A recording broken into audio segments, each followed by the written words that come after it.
I didn't buy the cruise to save our marriage. I bought it to give us a story that didn't end in traffic. 3 nights out of Galveston, 2 ports we'd already seen on Instagram, a kids club that promised to hypnotize Max and Ellie long enough for Lauren and me to remember who we were before we started talking in schedules. I'm an electrical engineer. If there's a way to troubleshoot a life, I will chart it with boxes and arrows until it either boots or bricks. A cruise felt like a power cycle. Unplug, plug back in. Watch the lights blink back to green. We didn't make it to the port. It was a Friday afternoon in November, one of those North Texas days where the sky looks stainless and infinite, and the Beltway thinks it's a polite suggestion. The kids were in the backseat arguing about whether the Buc-ee's beaver was a boy or a girl, like the outcome would decide the fate of the snack aisle.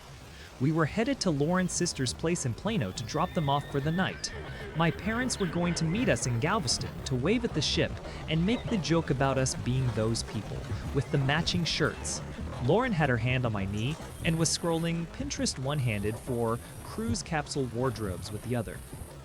On 75, a pickup in the next lane decided a right turn was a personality and cut across 3 lanes without signaling.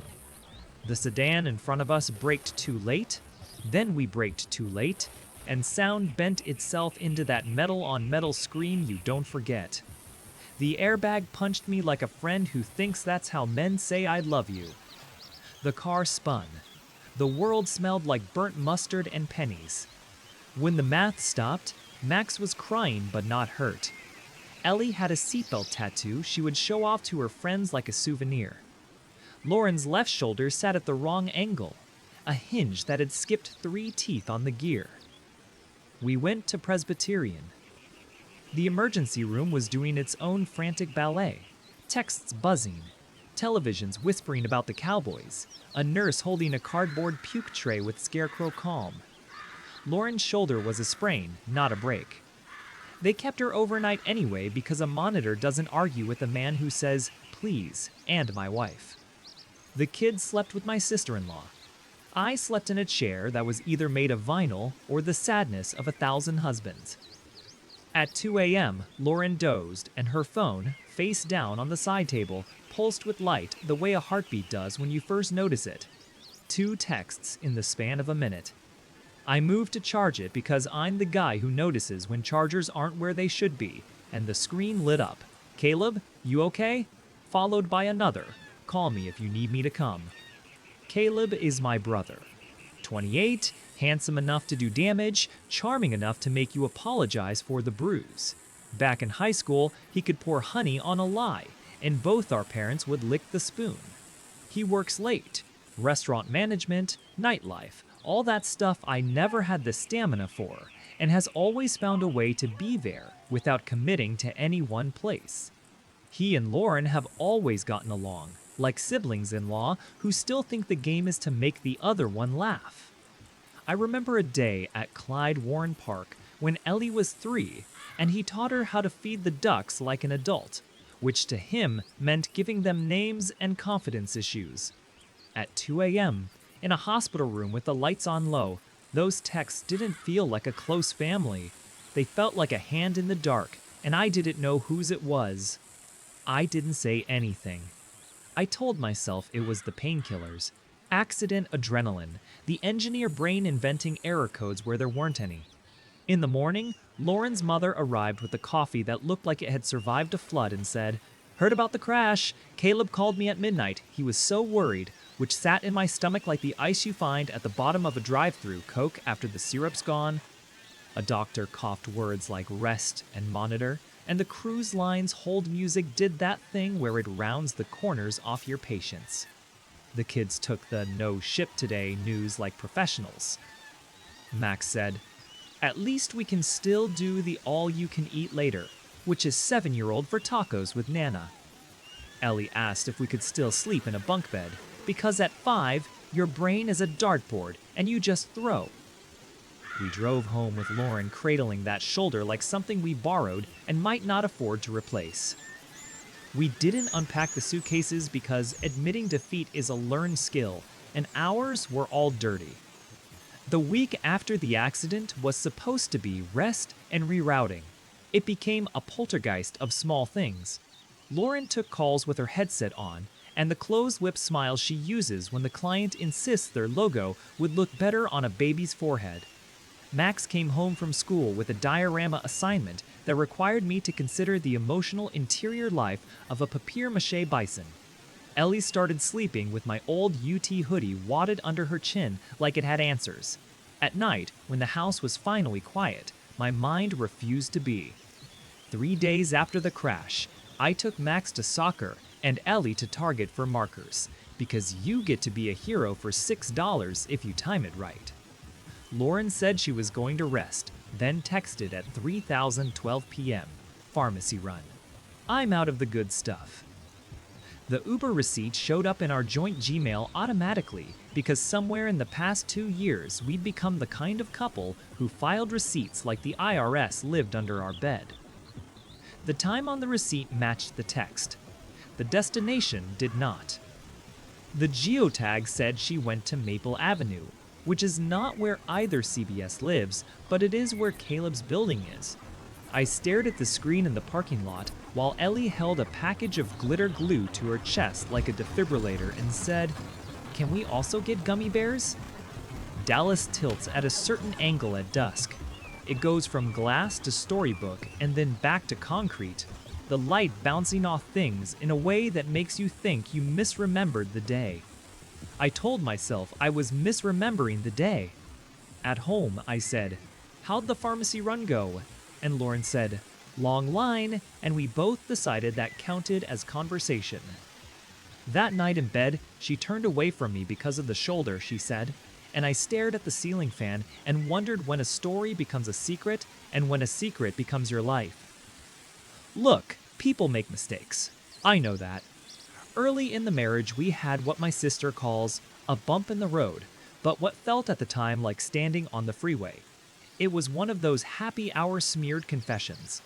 Lauren had kissed someone she shouldn't have at an office party. A blink and it was over. That we processed with wine and counseling, and that weird wave of pity we all mistake for forgiveness.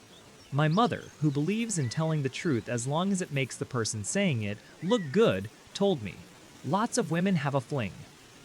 Doesn't mean anything if they come home." I filed it under things to forget on purpose. Years went by. Max got tall enough to announce it. Ellie learned how to weaponize a compliment. I designed circuits that taught machines how to turn the lights out without asking, and I solved problems for a living with resistors and patience. If you'd asked me in October what our marriage was, I'd have said, a house that needs regular upkeep, which is 31-year-old for we're fine. The accident wasn't what broke us. It was the way time slowed after, the way space expanded between what she said she was doing and what the world admitted. Engineers talk about tolerance, how much off you can be before the whole thing rattles itself to pieces. My tolerance used to be high. Post-crash, it narrowed to the width of a receipt. I didn't hack anything. People love to turn men like me into villains of access, but most of the data that matters arrives because you let it, because convenience is a god you serve even when you think you're an atheist. The Uber receipts flowed. The shared iCloud album we started when Max was born still pinged when photos got backed up on Wi-Fi. Location services leave a breadcrumb every time you crave a filter. I didn't go looking with a flashlight. I stood still and let the fireflies blink. The first iCloud photo that didn't fit showed up on a Tuesday at 11:41 p.m. A selfie in a mirror I didn't recognize. The kind in lobbies that hotels think makes them look European. Lauren's hair was up in a way she does when she wants to look like she didn't try. The geotag said it was taken on Fairmount Street, which would be nothing except Caleb's condo is a block away. There were other pictures that week. A bar receipt for 2 at a place with pendant lights where the bartender knows your name if you tip on the first round. A health app, Spike at 2 a.m. From a smartwatch that doesn't know the difference between running and a different kind of cardio. Uber receipts that wrote poems if you read them diagonally. When I asked how physical therapy was going, Lauren smiled and told me her shoulder would be fine by Thanksgiving. When she asked how the redesign on the HMI was going, I told her the load control feedback wouldn't chatter the contactors anymore. We remained two people who could talk like professionals about anything that wasn't us. The thing about being an engineer is your tools are always reachable. One Wednesday, I opened Excel and started a spreadsheet titled Winter Budget. Tab 2 became Travel. Tab 3, Receipts. There's a cell format for dates that won't betray you. There's a color code for feelings. Blue was maybe. Red was, you know. I didn't tell the sheet what to say. I let it say it. If this sounds cold, I hear you. But here's the other truth. Feelings had already failed us. Facts are harsh, but they're straight. On the Thursday before Thanksgiving, Lauren's mom called to coordinate yams and gluten-free stuffing and what she called the singing of gratitude, which in their family is when everyone goes around the table and says one sentence and you're not allowed to make a joke. I told her I'd bring the green bean casserole the way God intended, and then I drove to a strip mall in Richardson and bought 4 DNA kits. Call it petty. Call it theatrical. Call it me needing the universe to say something out loud. But consumer DNA isn't only about whether your great-great-grandfather got on a boat from County Cork. It's also about parentage, about half matches and full matches, and the math that makes a family tree look like a zipper when it's zipped. I wrapped the kits in the same paper Lauren had bought for cruise gifts and wrote names in both my careful block print and the kids' barely legible curves. Science is magic when you present it with bows. I didn't plan to spring anything in front of the kids. I'm not that man.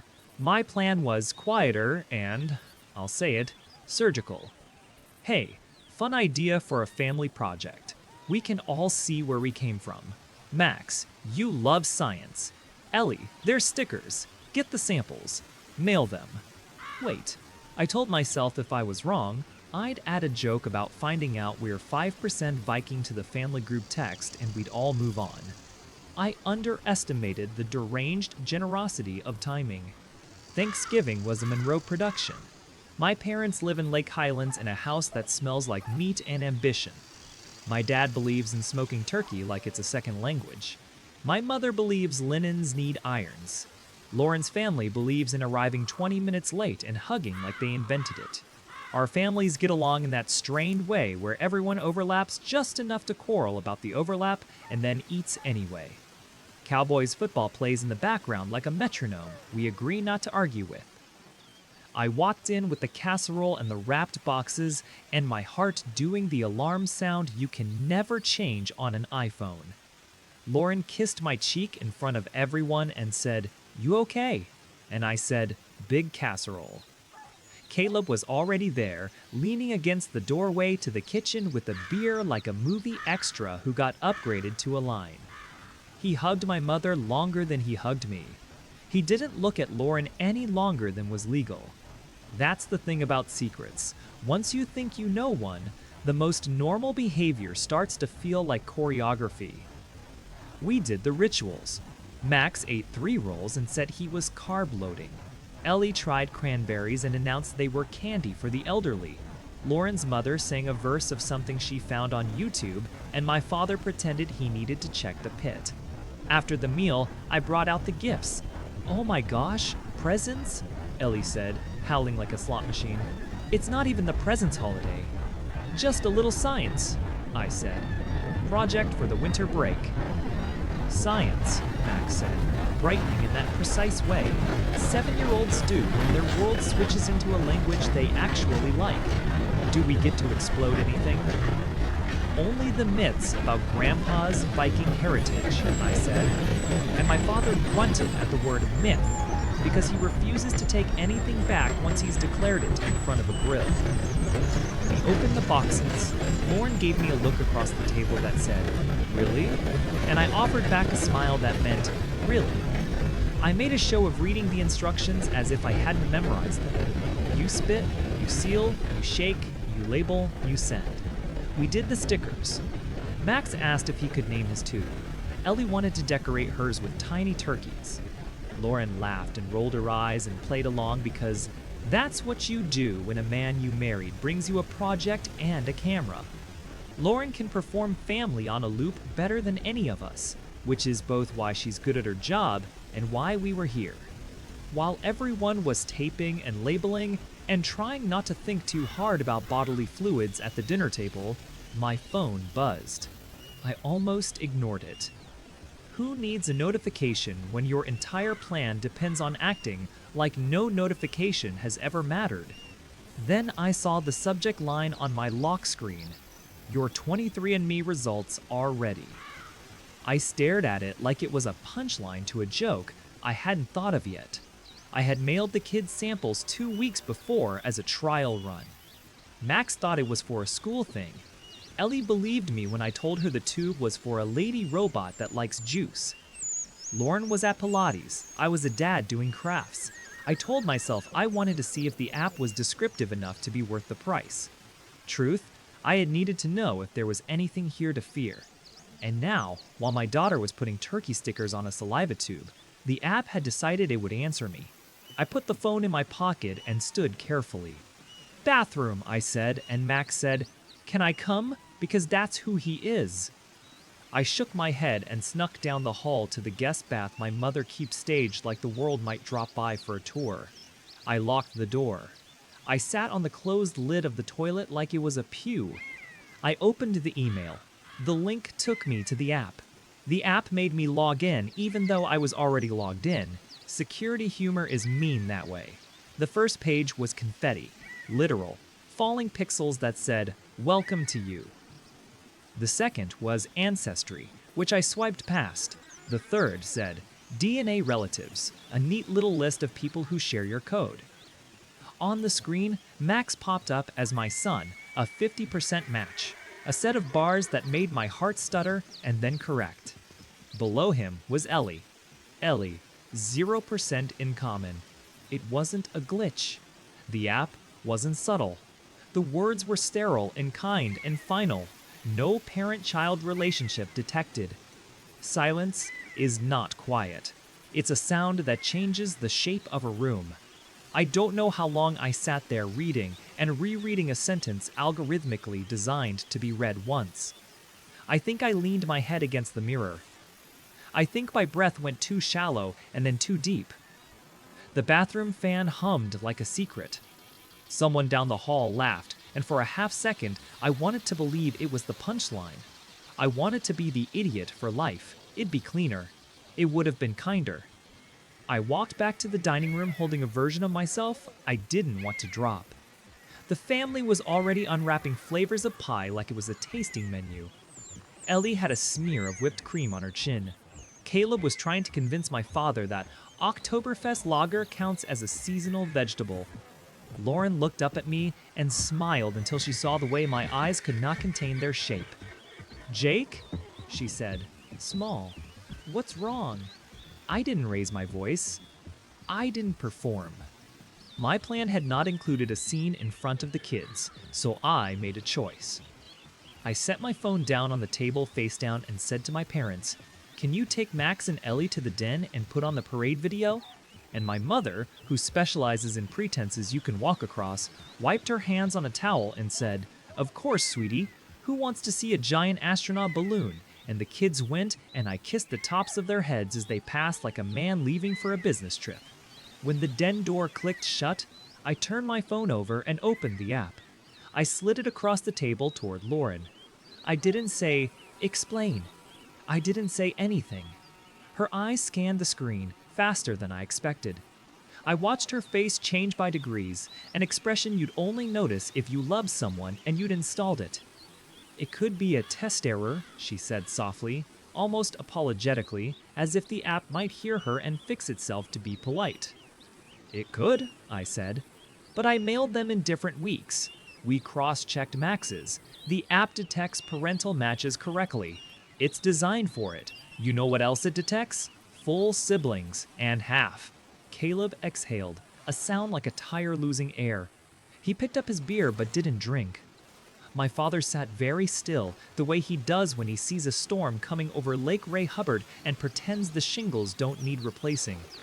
My mother said, "This is not a Thanksgiving conversation," which is a sentence you only say when the conversation has already started. "It's a family conversation," I said, and the word family felt like copper on my tongue. Lauren's hands were shaking. I could barely look at them without wanting to reach out and hold them still. "Jake," she said, "come on. This is a way to test ancestry, not—" "It's both," I said. "You told me there were a couple of flings. I listened. I forgave. You told me it wasn't a pattern, it was a mistake people with too much tequila make. I listened. I forgave. I pulled my phone back gently and swiped to photos. You didn't account for the cloud." I put the iCloud photo on the table, the one in the lobby mirror. Then the Uber receipts from the pharmacy run that wasn't. Then the geotag from the Fairmount Street bar. Each image a domino. I didn't slam anything down. I didn't raise my voice. I was a man presenting a design review with schematics that had been labeled. The only thing that trembled was the room. Caleb tried to stand and then didn't. He swallowed. "You're misunderstanding." "What am I misunderstanding?" I said, and that was the first time the engineer in me surrendered the floor to the brother. "That she made mistakes," he said, falling back into the safest script he had. "You know there were a couple." "Not a couple," I said. I opened the Notes app. I didn't want to. I did. There were names, dates, not just his. I had started with red and blue and had to invent a third color. Dozens. My mother inhaled like a debutante and exhaled like a referee. "Jake," she said, eyes flicking to Lauren, to Caleb, to me, trying to arrange us into a tableau she could manage. "We all agreed this was over a long time ago." "No," I said, and I don't know why the word didn't shake. "We agreed to pretend. There's a difference." Lauren's eyes were already glass. She wasn't performing now. She was, if anything, shrinking. "I didn't mean—" She started and stopped because the sentence has no ending that doesn't insult the people at the table. "In your head," I said, and I meant it kindly, but it came out like a cut. "How old is Ellie?" She blinked, confused. "What?" "If you were writing it down," I said. "How old would you need her to be for this to be less bad in your head? 5? 3? 1? Because that's not how this works. She's 5. She is 5, and my entire life with her is not retroactively a rehearsal for this conversation." She pressed the heel of her palm into her eye like it could ground her. "I love her," she whispered, and if anything, I believed that more than I'd ever believed anything she'd said. Everything else about Lauren could be a performance. Ellie was her truth. "I love her too," I said, and my voice broke on love. And I hated that. That won't change based on a line of code in an app. Caleb slid his chair back and stood. He did it wrong. He always does something wrong when he stands. He leaves a scuff. He bumps a glass. He makes you notice him. "Let's not do this here," he said. "Not like this. This is crazy. Jake, come on. You're my brother." I looked at his face and saw every time I'd covered for him. The time he dented the Camry and set a shopping cart attacked him. The time in college when he pretended a ticket had been an accident of overzealous cops, when he parked in a spot labeled emergency vehicles only. The time he introduced Lauren to a friend of his like a man testing a theory. I bit down on a muscle in my jaw I didn't know I had. "You're my brother," I said, "and you let yourself become a variable. Do you know the thing about variables, Caleb? You can't be mad when someone isolates you. That's how the equation gets solved." My father finally spoke. He didn't raise his voice. He doesn't have to. His voice, when you're his son, has weight as a unit. "Are you saying what I think you're saying?" he said, and it wasn't a test. He had already graded it. Lauren swallowed. Her lips trembled and she stopped them with her teeth. "I didn't plan it," she said, which is the truth and the problem. "Life is not a plan," my mother said. Her own truth, brittle and pretty. We can fix this. We're a family. No, I said. We can live with it. Those are not the same. The den door opened a crack. Max's face appeared like a question mark. Dad, he said, Uncle Caleb says the Cowboys are winning by 12 and that's not a real number.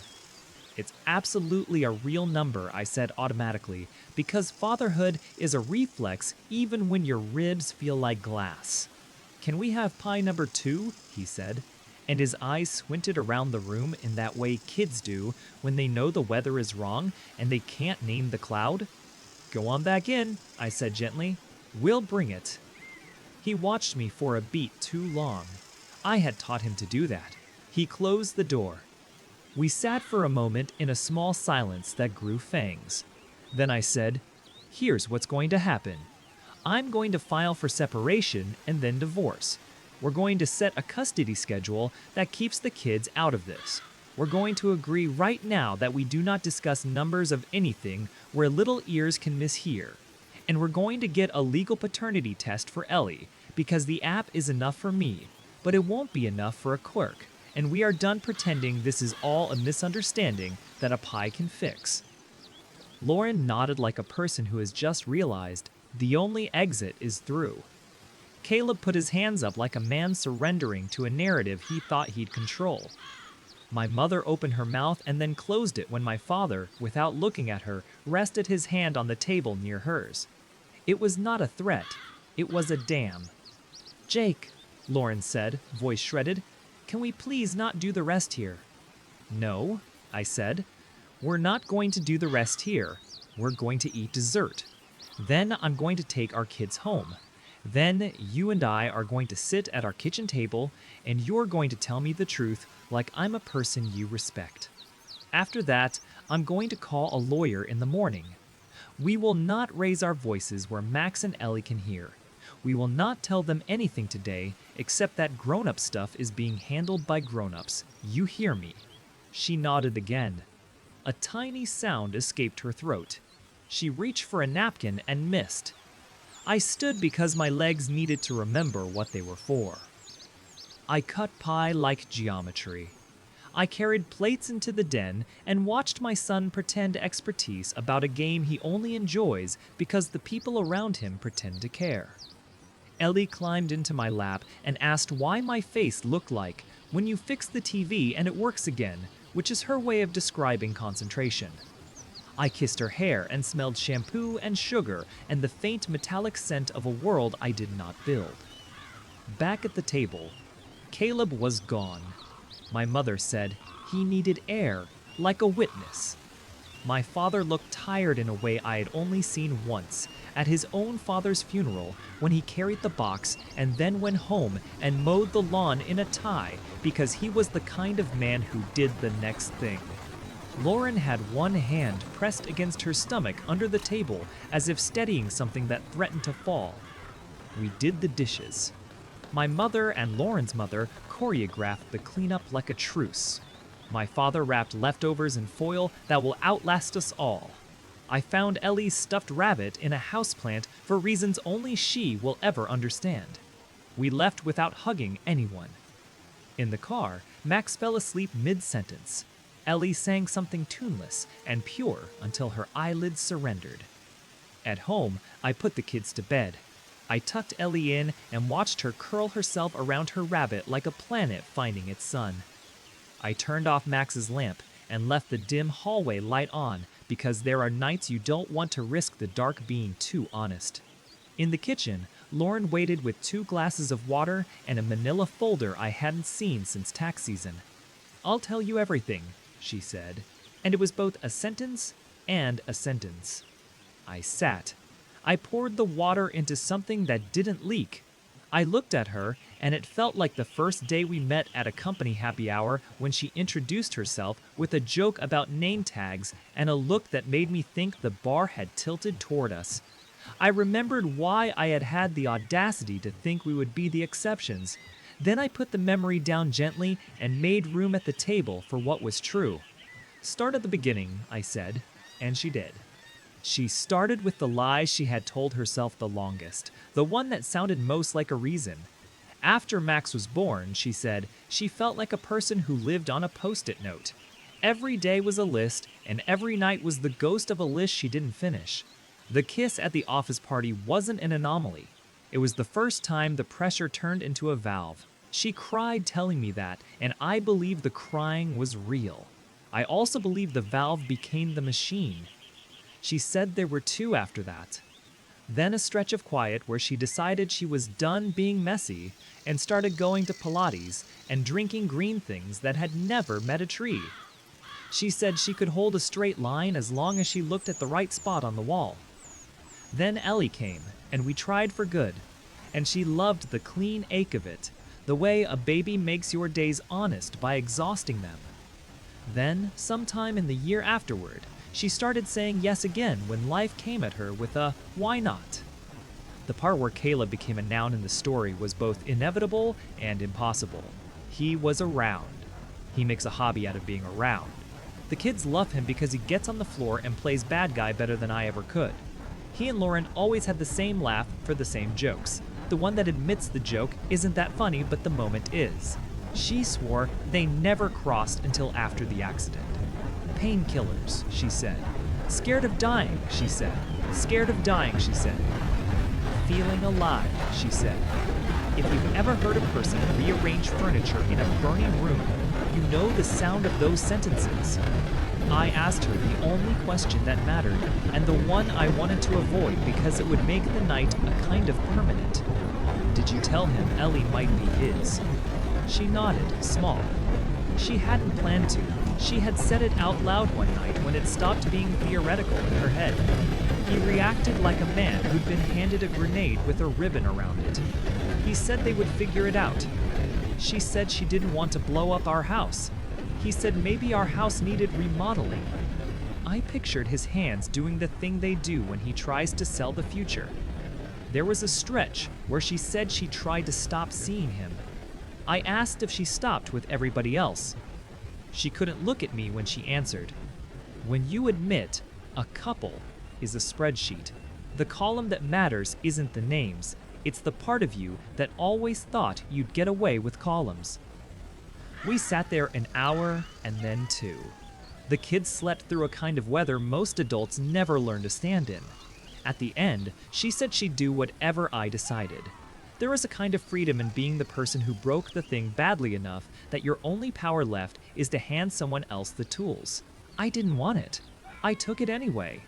The next morning, I got on the phone. I called an attorney a coworker had used when his ex decided a shared custody schedule was a piece of paper to put under a plant. The attorney listened like a doctor who'd seen the injury and didn't need more imaging. She talked about Texas presumptions and petitions and testing with chain of custody, so no one gets to say something about a postal service clerk. She asked what I wanted. I said, as clearly as I could, I want quiet for my kids and a door that doesn't open to surprises. We filed for divorce and for temporary orders that set the rules while the ink dried. There's a tone you learn to use with your own fear when you're trying to be useful. You talk past it like it's a coworker who can't stop interrupting. The paperwork moved faster than I thought it would, because courts understand Thanksgiving is its own kind of accelerant, and December makes people either generous or mean. We scheduled the legal paternity test. The appointment had all the romance of a tax audit. The tech wore a name badge that had seen more confessions than most priests. I signed lines that said, I consented to the revelation of a truth I already had in my phone. I held Ellie's hand while they swabbed her cheek and made a joke about marshmallows that she did not need. She looked up at me like I had asked if the sky would be there later. I squeezed her fingers and promised something I could keep. I will be here later. Lauren moved into her sister's guest room while she figured out what figuring out even meant. Our house got quiet and then loud at the wrong times. I found myself doing rituals with the kids that I used to skip because I assumed the day would roll us toward them anyway. Max started the mornings by quizzing me on the planets, not because he cares about Pluto's demotion, but because naming things in order makes him feel like the world gets it. Ellie started sleeping with the hall light on and the rabbit on her face like a pilot's mask. I let the light burn. We could afford it. The test results arrived like bills. The envelope was white and heavier than it needed to be for the length of the sentence inside. Probability of paternity, 0.0%. I put it on the kitchen island and stared at it while the coffee maker made a sound I've always liked and now could not stand. I took a picture of the result, not because I needed another copy, but because the act of capturing a thing makes your body believe you've done something. Then I called my attorney. She said 2 words that sound colder than they are when a lawyer says them kindly. Understood. Next. In the meantime, Lauren tried to make the case for the soft version. Maybe we could wait to tell the kids anything concrete until they were older. Maybe we could do holidays together, for them. Maybe she could come over and cook once a week because she had made dinner since the beginning, and that could be normal. I said no to all of it, not because I wanted to punish her, but because I have finally learned what boundaries are supposed to do. They keep your house from flooding when rain comes. They don't stop the rain. They just make it pick a place to go that isn't your bed. Caleb texted twice. The first one was the familiar charm turned down a notch, like he'd finally noticed the volume knob. Hey man, can we talk? Just us. I didn't reply. The second was defensive wearing concern like a coat. Lot of people get confused with those tests. We could get a different one if you want. That one I replied to. We got the legal one. A court would accept it. I am accepting it. Good luck, Caleb. He sent back nothing because you can't banter with a wall. The temporary orders came through quickly. The judge signed off on a schedule that gave me primary with the kids and gave Lauren predictable time that did not involve surprise pickups or late-night arrivals. We both signed a line that said we would not disparage each other in front of the kids. I printed that line in a bigger font and taped it to the inside of my brain. Then, because life is something you carry while people test its weight, Lauren showed up at the house unannounced on a Tuesday at 7:30 in the evening. No text, no knock. She let herself in with the key she still had because I hadn't yet had the locksmith out. I was in the living room helping Max fix a crash in a video game that he refuses to believe is a feature. Ellie was in pajamas, hair wet from a bath that leaves our hallway looking like a water park did one gentle lap. Lauren stood in the doorway holding a bag and the look on her face that she uses to sell clients on timelines that will kill a team. I froze the game and sent Max and Ellie to their rooms to clean up under the bed for dust bunnies, which is one of those dad lies that buys you time. Then I rounded the kitchen island and stood where I could be between Lauren and the hallway without looking like a man doing geometry with his own body. We have an order, I said. You don't get to drop by anymore. You can't. She started crying the instant I said order. People like Lauren are allergic to words that sound like they might make a plan loud enough other people can hear. She said she missed them, and of course she did. She said she had made their favorite pasta and wanted to cook, and of course she did. She said she felt like she was living on the outside of a snow globe, watching her family shake without her. It was the best metaphor she'd used in months. It was also not a reason to let a boundary be a suggestion. You can't be here, I repeated softer. Call your lawyer. We're sticking to the paper. The paper is what keeps this from becoming a story neither of us can unwind. She tried to push past me. I didn't touch her. That's a rule I can follow in my sleep. I stepped left when she stepped left, and she grabbed the strap of my shirt like she was reaching for the gear shift of a car that would obey if only she could get it into another lane. She said, "Let me put our daughter to bed," and there was enough grief in that sentence that I felt something rip in my chest. I still said no. She left the way people leave when every other option has failed, and now they will make a scene to make the feeling of failure feel less lonely. She called me a word I haven't been called since high school. She said, "You'll never be her father," which is the fastest way to ensure I will die trying to prove the opposite. Then she slammed the door hard enough, the rabbit fell off Ellie's bed. I texted my attorney. We filed for a TRO the next morning, not because I wanted a victory lap, but because chaos is contagious and I will not let it find my kids. The judge signed it before lunch. When the server handed Lauren the papers that afternoon in the office where she still managed crises for other people, she called me. I didn't answer. My phone lit up with the same number 3 times, and then with a number I didn't recognize because she had borrowed someone else's. I let them all roll to voicemail. The order said everything I would have said, with fewer opportunities to escalate. After the TRO, everything got quiet. Not peace. Quiet. Caleb disappeared from the family chat thread, which made the thread calmer and my mother's sentences more manic. She sent too many pictures of the kids in the days she had them. She overcaptioned the normal. Look at our artists. Look at our athletes. Look at our angels. She never typed a sentence that said the word embarrassment, but every exclamation point carried it. My father called exactly as much as before and talked about the gutters. He offered to come install a deadbolt. He didn't say anything about doors. The divorce finalized in the slow way quick things sometimes do. A clerk stamped and handed me a decree that would become the piece of paper we used to keep from having to say too much over and over. We divided the furniture without fighting because it turns out garbage is easy to split when the valuables are breathing and living in bedrooms down the hall. Lauren got an apartment. She painted one wall teal and posted it to her story. People hearted it. I muted her. On a Monday in March, my attorney forwarded me a message from Lauren's attorney. It said Lauren would be traveling for a while, leaving the country for an extended work opportunity. It said she would keep her time when she was in Dallas and would notify us when she could not. It did not say how long the while was. I pictured resorts that pretend to be resets and hostels that make you feel you are grieving cheaply, and cities where she might confuse novelty with the cure. I wanted to be mad. I was too tired. I made the summer camp spreadsheet because summer comes even when your life does not feel seasonal. I chose the camp with the underwhelming website and the cheerful counselor who talks to parents like their coworkers and to kids like their interns who might run the company someday.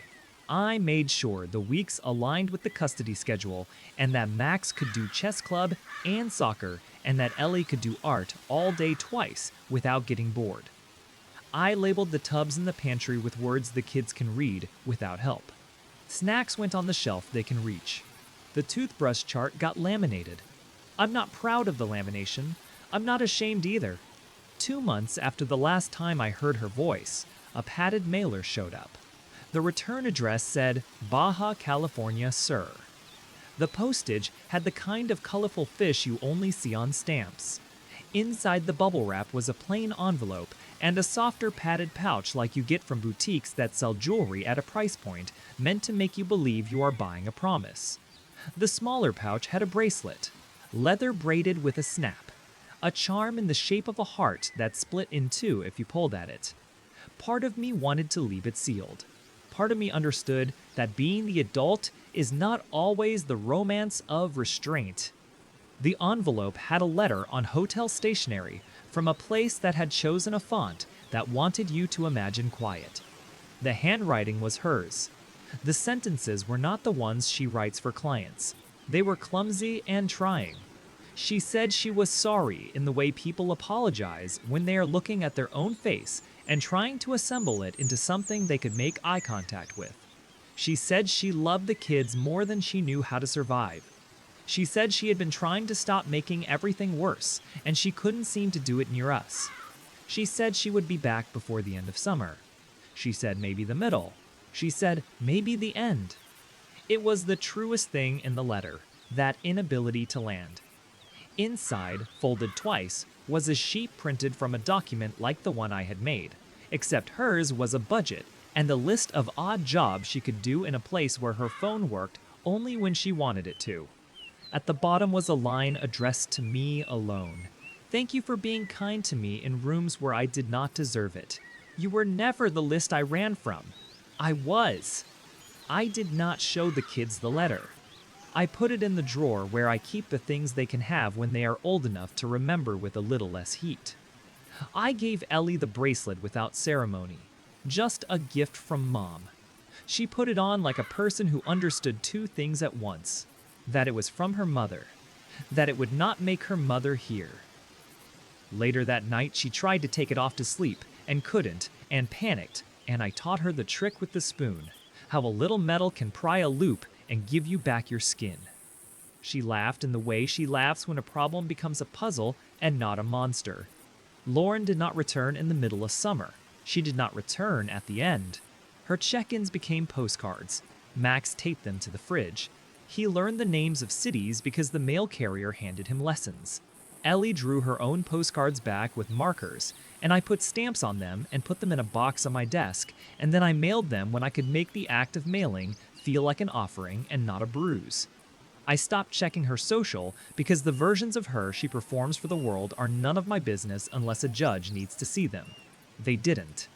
I sat on the back step and squinted at the street in the evening like an old man who likes his dog and his routine and will tell you the weather if you make the mistake of asking.